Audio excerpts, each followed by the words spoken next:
But first I want to make a few comments about the topic of this session.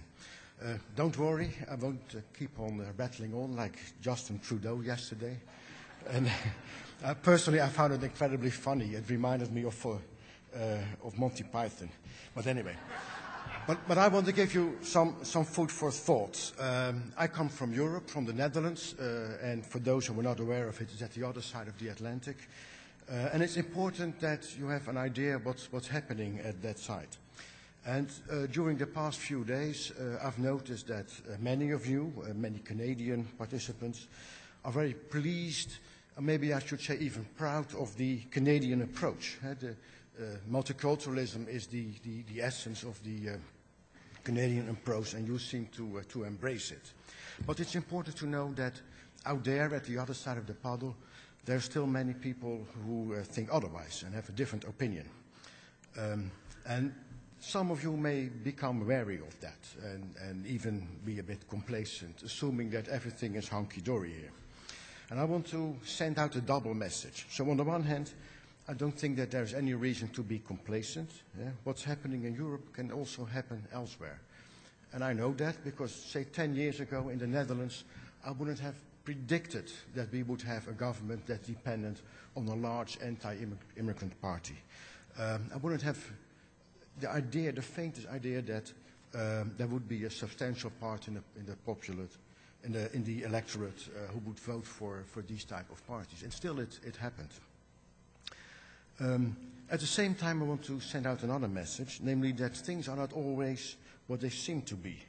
And there is a lot of discourse in politics and in the media, but things on the ground are sometimes different, and it's important to know that. So, what's happening in Europe? Well, let me see if I had a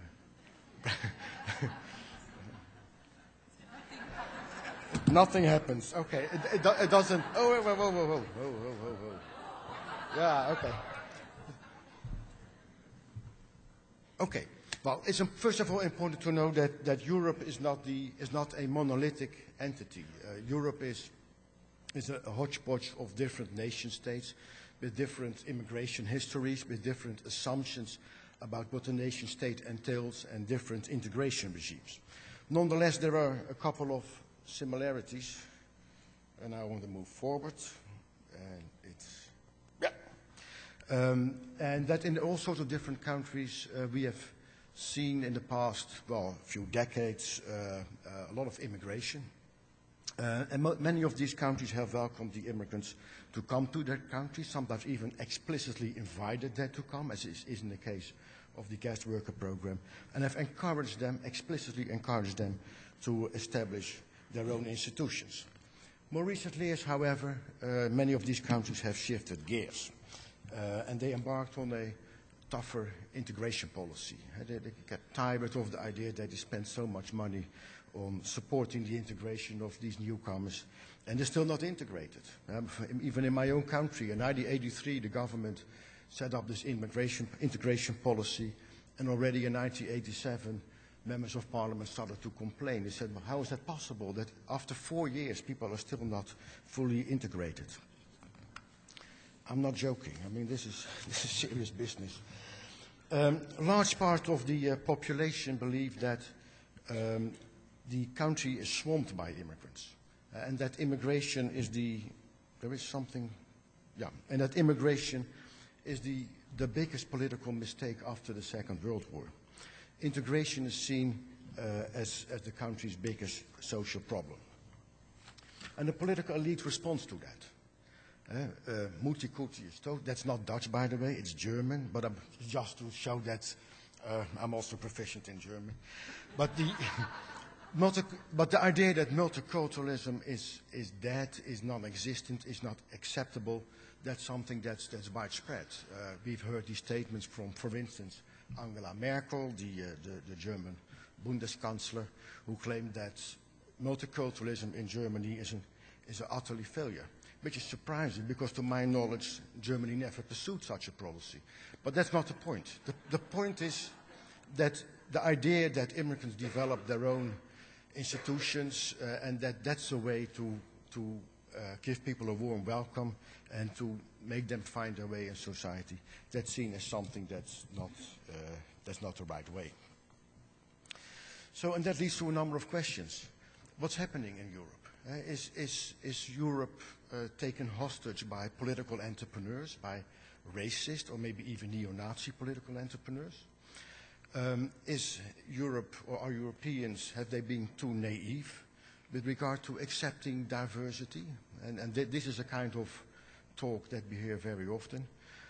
Or have Europeans been too much listening to these left-wing politicians and opinion leaders who think that multiculturalism is wonderful? Well, I don't want to answer all these questions here, but instead I want to give you 6 more questions.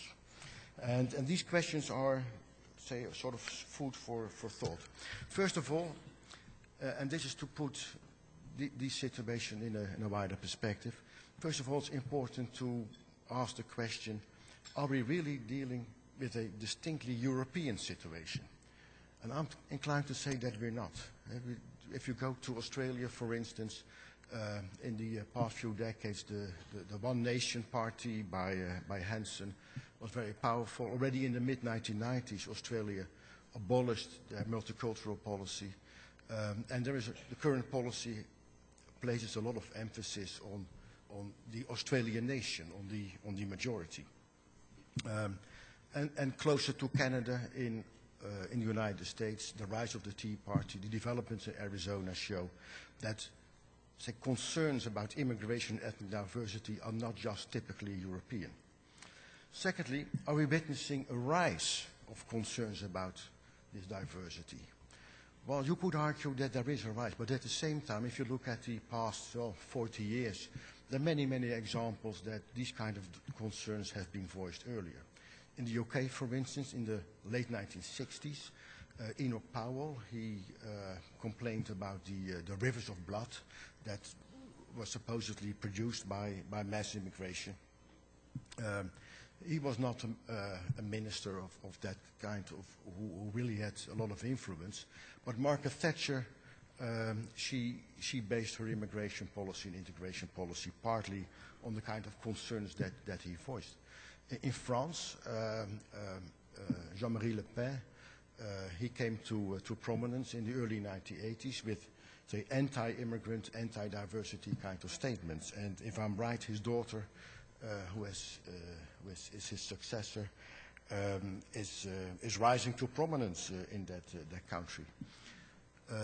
Mitterrand, he complained about the threshold of tolerance, assuming that mainstream society should not accept everything that immigrants bring with them. Jacques Chirac, another well-known French politician, he complained about du bruit et des odeurs, the noises and the smells generated by African immigrants. So, and this has taken place in the past. And so the question is really what we are seeing now, is that really something that is fundamentally different from what was happening in the 1960s or 70s or 80s. Thirdly, how relevant is Europe's Judeo-Christian tradition? In Europe, this is very often voiced, especially with regard to Muslims, suggesting that Muslims are different, are incapable of finding their way into the mainstream, incapable of becoming European citizens. Well, there's a lot to be said about the Judeo-Christian tradition. Now, let me list you a couple of the blessings of the Judeo-Christian tradition. Slavery, colonialism, the Holocaust, the troubles in Northern Ireland, the mass expulsion of Roma from France. So it's quite a debatable thing, and in my opinion, this emphasis on the Judeo-Christian tradition only serves to construct Europe as a Judeo-Christian entity. Is it really true, as some people seem to claim, that immigrant ethnic minorities are incapable of changing? They are different and they will never become like us. Well, let me point to the enormous heterogeneity that is observable within these ethnic communities. And I find it increasingly difficult to make, say, robust statements about the Turks in Germany, the Moroccans in France, simply because of the heterogeneity, and the heterogeneity both in terms of, say, ethnic orientation, of educational achievement, the kind of jobs, the places where they live, suggests that a number of people change considerably. A fifth point is the question, what are we talking about? Is it really true that cultural differences are that important, or is this discontent based on other criteria? Well, I have no time to really dwell on this, but what I've noted is that in many European countries, people are fed up with the role of the government. They are fed up with the liberalizations and the privatizations that have taken place in the past years. Just take my own country. We had a wonderful train system. Public transportation worked excellently, but since it's been privatized, the costs have increased, there are many delays, and the services are really lousy. And this is just one sector in one country, and it's all over the place. And many people are quite angry about that. And my idea is that this is one of the sort of unspoken motors of the current discontent. And finally, what's actually happening? And it's important to understand that while these discourses take place, and these discourses are real in the sense that they do take place and policies are framed on the basis of these discourses, but despite that, integration takes place. Immigrants do find their way in society. These discourses haven't prevented immigrants to move to the suburbs, at least those who could afford it. They haven't prevented immigrants from enrolling in the universities. They haven't prevented them from setting up small businesses and so on and so forth. This is going on. And secondly, there is what I would label a lot of multiculturalism by stealth. The M word is no longer used. I mean, multiculturalism, that was something in the past when we were still naive, or something Canadian. But if you look at what's really happening, let me give you one example. The largest supermarket chain in the Netherlands, Albert Heijn. I mean, they have a big share of the market. They have a lot of Turkish and Moroccan Muslim cashiers behind the counter. And they have been given headscarves in the company colors, of course. And this is taking place in a period where Parliament discusses a banning of veils. I'm just using this example to say that there is a fundamental difference between what's happening in everyday life and what's happening at the political level. So, why am I saying all these things? Well, again, it's sort of to alert you to the situation that, where are my notes here? That I think for Canadians, first of all, there is no reason to be complacent. Racism, intolerance, impatience, it doesn't stop at the border, certainly not in a globalizing world. Secondly, do not confuse political debates, discourses, policies with everyday practices. And this, to be sure, it also relativizes the role of politics. If politics is very active at one level, but other things happen on the ground, what does it tell about the role of politics?